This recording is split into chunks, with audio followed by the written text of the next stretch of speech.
Hello everyone. साथी को hello और बड़ों को प्रणाम। तो अभी क्या है ना, बीते 3 दिन उत्तराखंड के निकटवर्ती क्षेत्रों में बहुत ही दुखद का ये दिन रहा है, क्योंकि पास्ट में जैसे वाइल्ड लाइफ अटैक्स हो रहे थे, टाइगर लेपर्ड की घटनाएं हो रही थी, वैसी और घटनाएं सामने आई है। तो इसमें से एक घटना तो जो है वो हल्द्वानी के समीप ही है, और जो दूसरी घटना है वो सुरई के अंदर के जंगल की है, जो कि फिर से वहाँ पे बहुत ही भयावह स्थिति हो गई है। जैसे आपको पता होगा 2-3 साल पहले वहाँ पे जो मास एकदम अटैक्स हो रहे थे, बहुत ज़्यादा टाइगर अटैक हुए थे वहाँ पे। तो वहाँ फिर से उसी एरिया में फिर से अटैक बढ़ गया अचानक से। तो पहले बात करते हैं हम हल्द्वानी के निकटवर्ती क्षेत्र की।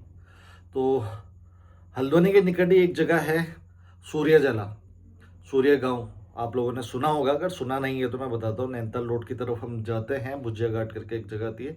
एक रास्ता वहाँ से जाता है, एक रास्ता जाता है HMT से। तो दो रास्ते जाके वहाँ पे मिल जाते हैं। तो वो गांव का नाम है सूर्यजला। तो वहाँ पे एक लेडी हंसी देवी जी, जो कि बता रहे हैं कि 60 ईयर ओल्ड समथिंग है। जब वो सुबह 9 बजे गई थी ना घास वगैरह लेने, चारा लेने के लिए, खासकर अपने पालतू जानवर के लिए, तो उसके बाद क्या है कि वो घर नहीं आई दिन तक।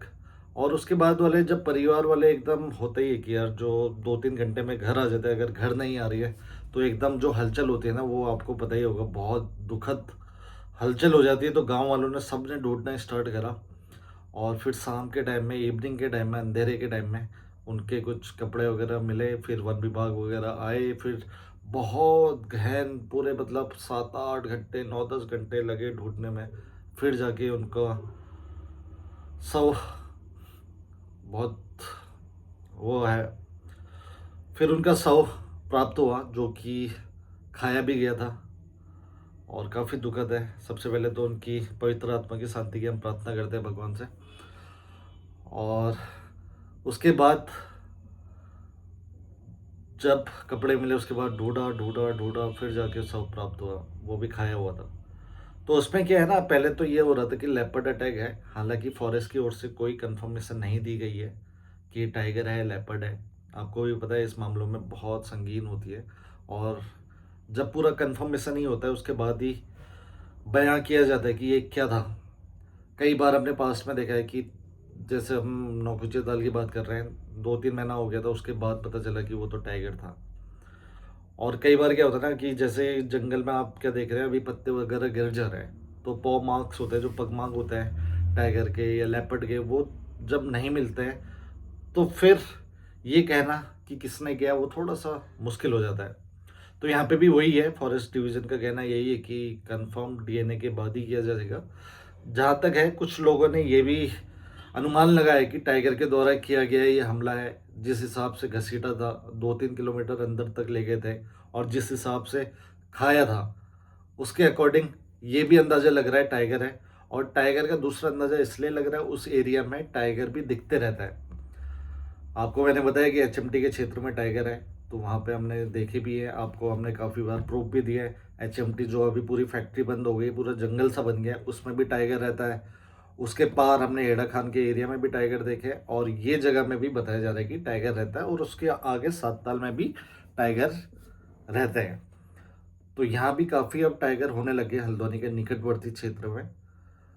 तो टाइगर भी वहाँ पे रहता है, लेपर्ड भी वहाँ पे रहता है। तो अभी ये कंफर्म नहीं है, अंदेशा है कि टाइगर के द्वारा ये अटैक किया गया, जो कि बहुत दुखद है।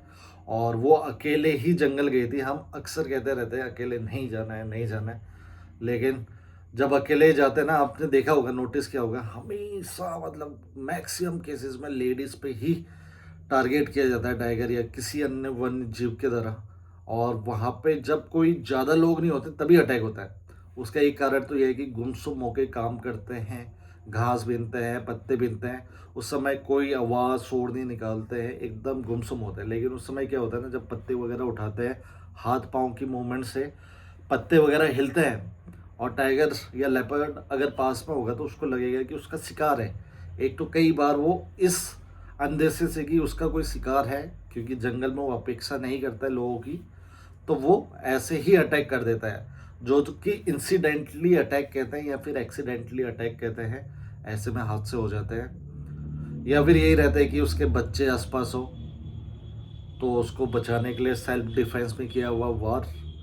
हालांकि आपको पता है कि इंसान उसका मुख्यतः प्रायः भोजन नहीं है, लेकिन ये चीज़ हमें गांठ बांधनी होगी जितने भी आसपास के इलाकों से देख रहे हैं या फिर जिनके चाहने वाले जंगल वगैरह जाते हैं, अकेले कभी नहीं जाना है, कभी नहीं।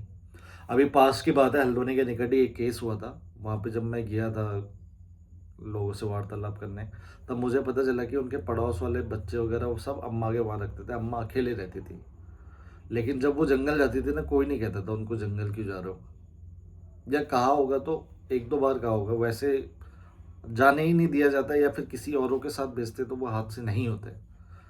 तो इसमें अनदेखा किया जाता है, लोग उस चीज़ की गहराई को नहीं समझते हैं, तो वो चीज़ सोचना बहुत ज़रूरी है।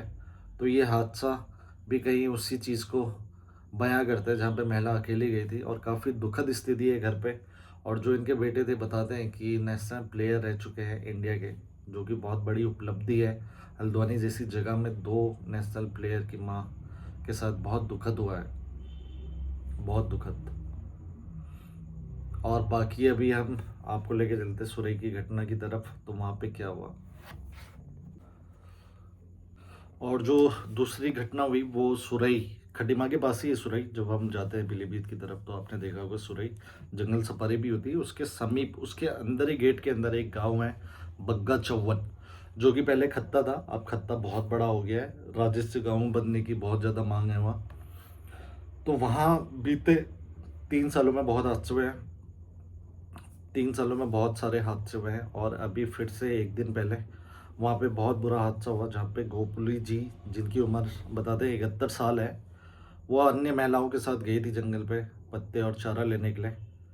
लेकिन घात लगा हुए बाघ ने सुबह 10:30 बजे के आसपास उन पे अटैक कर दिया।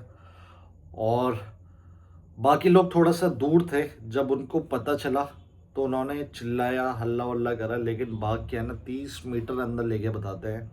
और उसके बाद तुरंत वन विभाग की टीम को बुलाया गया, और वन विभाग की टीम आके वहाँ पे हवाई फायरिंग करी है, और उसके बाद ही टाइगर ने उनको छोड़ा है। तो सोचिए कितना बड़ा एकदम हादसा है कि लोगों के चिल्लाने विल्लाने में भी टाइगर ने नहीं सुना, और फायरिंग के बाद ही 4 राउंड होगी, उसके बाद ही छोड़ना पड़ा।